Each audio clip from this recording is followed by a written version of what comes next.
2026-এর সরস্বতী পূজার বিগ্রহের বা প্রতিমার মধ্যে আমি যে এত সুন্দর একটা কাজ করতে পারবো সেটা আগে কখনোই ভেবে দেখা হয়নি।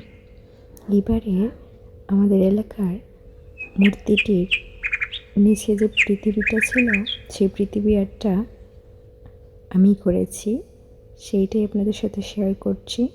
জানি ভুল হবে, তারপরও আপনারা ক্ষমা দৃষ্টিতে দেখবেন। আর কেমন হলো অবশ্যই জানাতে ভুলবেন না। পূজা আর্ট গ্যালারির পাশেই থাকবেন। ধন্যবাদ সবাইকে।